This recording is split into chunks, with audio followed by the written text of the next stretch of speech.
In the name of Almighty God, the gracious, the merciful, respected students, follower, friends, you are most welcome in our online academy, the ESL Academy of Linguistic and Literature by Serrano. Our contact number is 03056319464. Today we are going to discuss PPSC English lecture. In this PPSC English lecture, we will be discussing history of English literature. If we discuss history of English literature, there is Anglo-Saxon period, there is Anglo-Norman period, which is also known as medieval English. Okay, and then there is a Renaissance age, there is a Proton age, there is a Restoration age, there is Age of Pope, Age of Johnson, Romantic age, Victorian age, and then we have Modern age, Postmodern age. So these are the eras and ages, period of English literature. These are related to English and definitely English the language of England. जब हम discuss करते हैं English literature को तो हमारे mind में एक country आता है इंग्लैंड. क्या इंग्लैंड की लैंग्वेज, इंग्लैंड की ये लैंग्वेज इंग्लिश ऐसे ही थी जैसे हमें हमारे सामने आज? No, that was not a case. That was not as it is you are seeing now.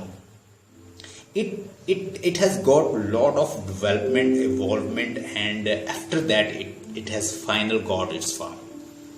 इसमें के अंदर बहुत सारी इवॉल्वमेंट हुई है, बहुत सारी डेवलपमेंट हुई है, बहुत सारी चेंजेस हुई हैं और बहुत सारे कल्चर जो हैं इसके अंदर क्या हो गए, इसके अंदर अमेलगमेटेड हो गए हैं. कल्चर भी, वर्ड भी, लैंग्वेजेस भी और बहुत सारे इसके अंदर ज़बानें जो हैं लोगों ने अपनी अपनी कंट्रीब्यूशन दी है. इसमें जर्मेनिक ट्राइब हैं, जूट्स हैं, एंग्लो सैक्सन्स हैं, उसके अलावा कैल्टिक हैं, गैलिक्स हैं और इसके अलावा रोमन ग्रीक्स भी हैं. अब हम डिस्कस करेंगे कि सबसे पहले जो ट्राइब से या सबसे पहला वो कौन सा कंट्री है जिसने इंग्लैंड के ऊपर अटैक किया था और उन लोगों ने इसके ऊपर काबिज होके अपना कल्चर, अपना लिटरेचर, अपनी बुक्स और अपने हीरोइक जो टेल्स थी वो यहाँ पे लेकर आए और उन्होंने चेंजेस की. इंग्लैंड आपको जैसे आज मिल रहा है या जैसे आपके सामने है एक कंट्री है, वैसा नहीं था. एंशिएंट टाइम में यूं होता था कि there was no boundary, there was no country like that in a specific boundary that this country belongs to this or that place. That age was a slave keeping age. The people were fighting, the people were in tribes, they are even fighting, and whoever in power, he dominates. कोई country, कोई tribe, कोई इलाके के लोग अगर वो powerful हैं तो वो डोमिनेट कर लेते थे, वो हुकूमत बना लेते थे. Very apparent example, I want to give you clear example in a way to make you understand. The very first thing is that talk about the subcontinent. England subcontinent के अंदर सबसे पहले मुस्लिम ने अटैक किया. पर्शियन थे, वो अपनी language सबसे पहले यहाँ पे संस्कृत कोई लैंग्वेज थी वो बोली जाती थी सब कॉन्टिनेंट. जब मुस्लिम आए उन्होंने पर्शियन लैंग्वेज लागू कर दी और जब मुस्लिम अल्टीमेटली जो मुगलिया सल्तनत थी उस किंगडम का डाउनफॉल हुआ तो फिर उसके बाद आगे अंग्रेज.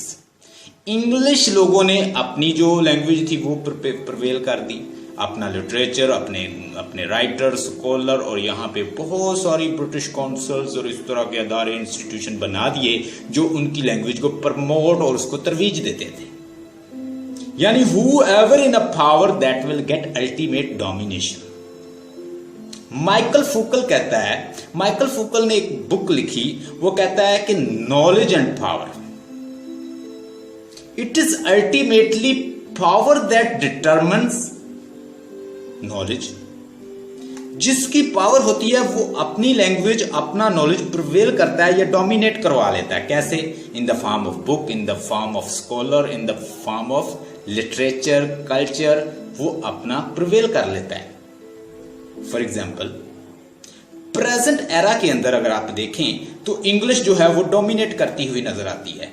आपको इनका कल्चर, इनके लोग, इनका लिटरेचर और इनका लाइफस्टाइल जो है वो आपको डोमिनेटेड फॉर्म में मिलेगा. क्यों डोमिनेट है?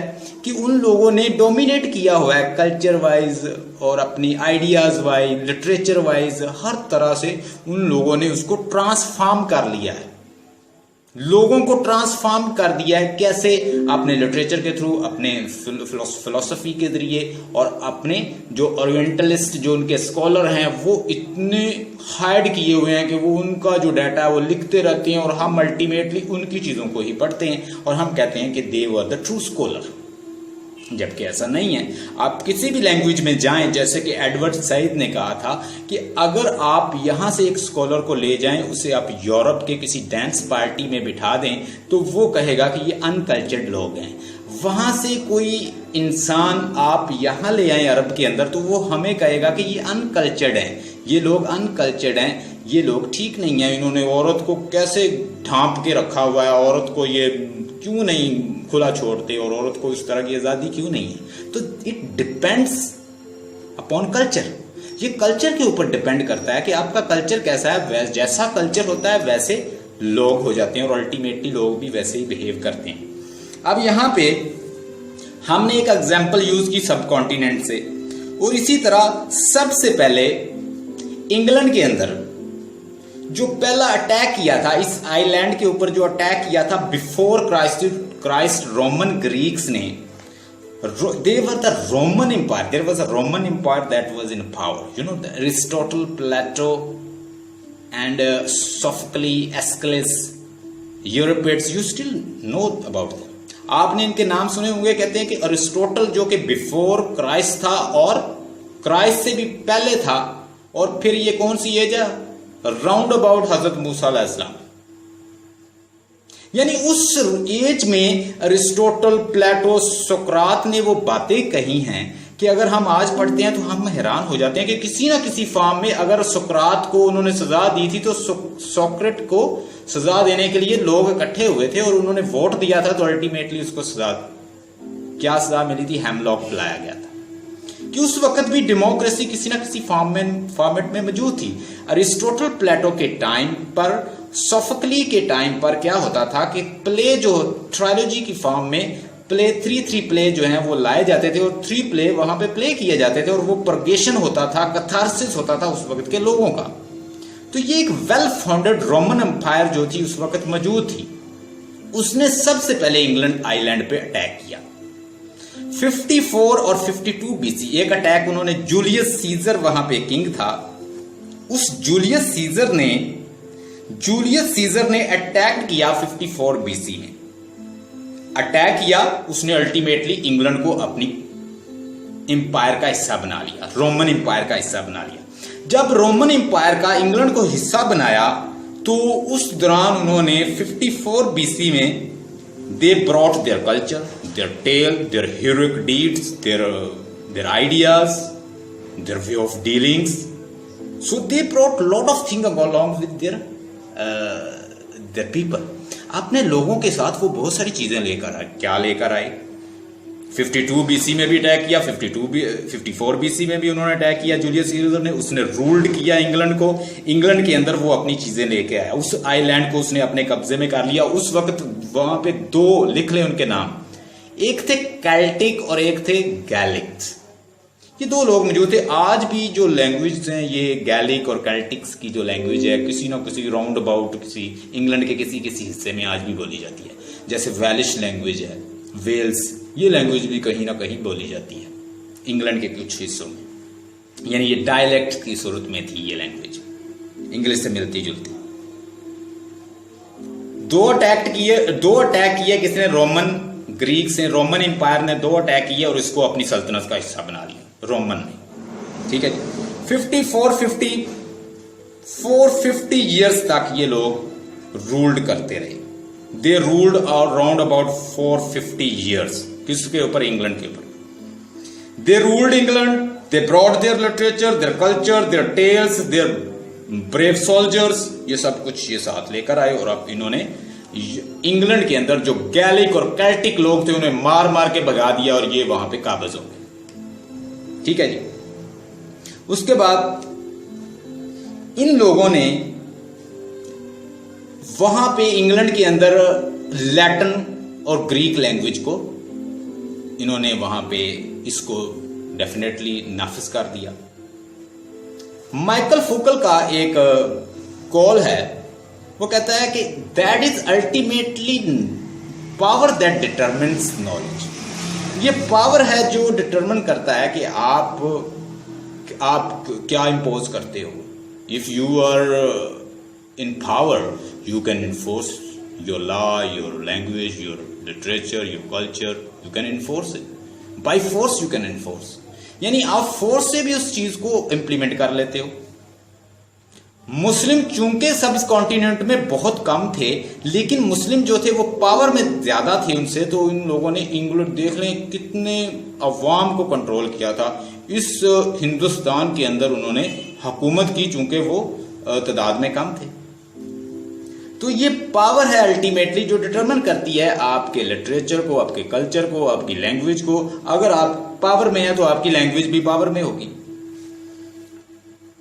यूरोपियन कंट्री ने लैटिन, रोमन, ग्रीक्स लोगों से क्या सीखा? उन्होंने उनकी लैंग्वेज ली, उनका कल्चर लिया, उसको एम्ब्रेस कर लिया, उनके रिलीजन को भी एम्ब्रेस कर लिया। लैटिन जो थी वहां पे प्रिवेल हो गई। लैटिन लैंग्वेज को आपने शायद पढ़ा हो, एक लेसन था कि लैटिन में एडमिशन उसको मिलता था जिसकी बहुत ज्यादा इंटेलिजेंसी, जो बड़ा इंटेलेक्चुअल होता था। आम लोगों को वो लैटिन, ग्रीक्स पढ़ने नहीं देते थे, यानी ये ऑफिशियल लैंग्वेज थी। यानी रोमन ने ये उसको ऑफिशियल लैंग्वेज बना दिया। आज भी रोमन, ग्रीक्स के वर्ड आपको इंग्लिश लैंग्वेज के अंदर नजर आएंगे। दे रूल्ड इंग्लैंड फॉर 50 ईयर्स। लिख लें, ये सारा पॉइंट लिखती जाएं, आपके काम आएंगे। दे रूल्ड, आप स्टूडेंट हैं पीपीएससी इंग्लिश के, आपको एक एक पॉइंट चाहिए, ये उन्होंने क्वेश्चन पूछने। How many years Roman ruled England? For 50 years. आप फौरन बताएंगे। Who were the first attackers on England island, यानी आइलैंड यूके और इंग्लैंड के ऊपर जो फर्स्ट अटैकर था, वो अटैकर्स थे, वो कौन थे? You will say Roman Greek, Roman empire ने उसके ऊपर अटैक किया और फॉर 50 ईयर तक उसको रूल करते रहे। अंटल कौन आए? फिर जूट्स, एंग्लो सैक्सन, वो सारे मिल के आते हैं, तो फिर उसके ऊपर उनके ऊपर हमला करते हैं और फिर छीन लेते हैं और मार मार के इनको भगा देते हैं। Greeks and Latin were the official language of England. Greek और लैटिन को ऑफिशियल बना दिया उन्होंने। And they were very proud on their language. उनको अपनी लैंग्वेज के ऊपर बहुत ज्यादा घमंड था, गरूर था, और उन्होंने इसको नाफिज कर दिया। और वैसे भी वो पावर में थे उस वक्त, वो एम्पायर जो थी। उन्होंने इंग्लिश को A to Z अल्फाबेट दिए। लिख लें, इंग्लिश के जो अल्फाबेट हैं वो रोमन ग्रीक्स ने इनको दिए, रोमन अल्फाबेट, जो आज भी हम यूज कर रहे हैं। All European country they adopted the French, English, German, यानी फ्रांस हो, इंग्लिश हो, जर्मन हो, जितने यूरोपियन कंट्री। हाँ जी,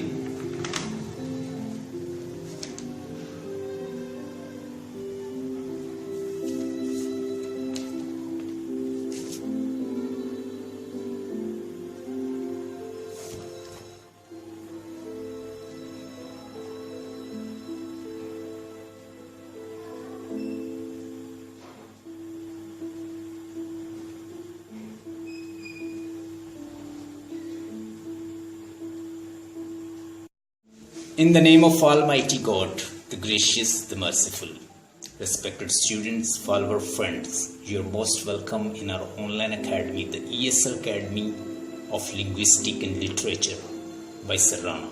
Our contact number is 030563194464.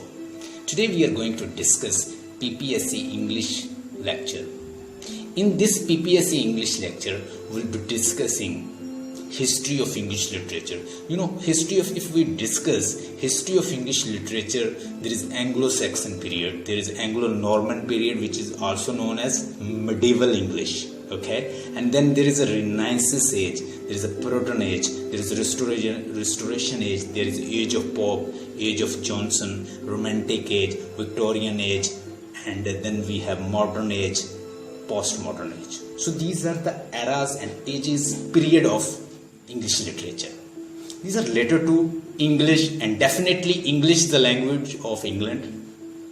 जब हम डिस्कस करते हैं इंग्लिश लिटरेचर को तो हमारे माइंड में एक कंट्री आता है इंग्लैंड। क्या इंग्लैंड की ये लैंग्वेज इंग्लिश ऐसे ही थी जैसे हमें हमारे सामने आज? No, that was not a case, that was not as it is you are seeing now. It has got a lot of development, evolvement, and after that it has final got its form. इसमें के अंदर बहुत सारी involvement हुई है, बहुत सारी development हुई है, बहुत सारी चेंजेस हुई हैं और बहुत सारे कल्चर जो हैं इसके अंदर क्या हो गए, इसके अंदर अमेलगमेटेड हो गए हैं। कल्चर भी, वर्ड भी, लैंग्वेजेस भी और बहुत सारे इसके अंदर ज़बानें जो हैं लोगों ने अपनी अपनी कंट्रीब्यूशन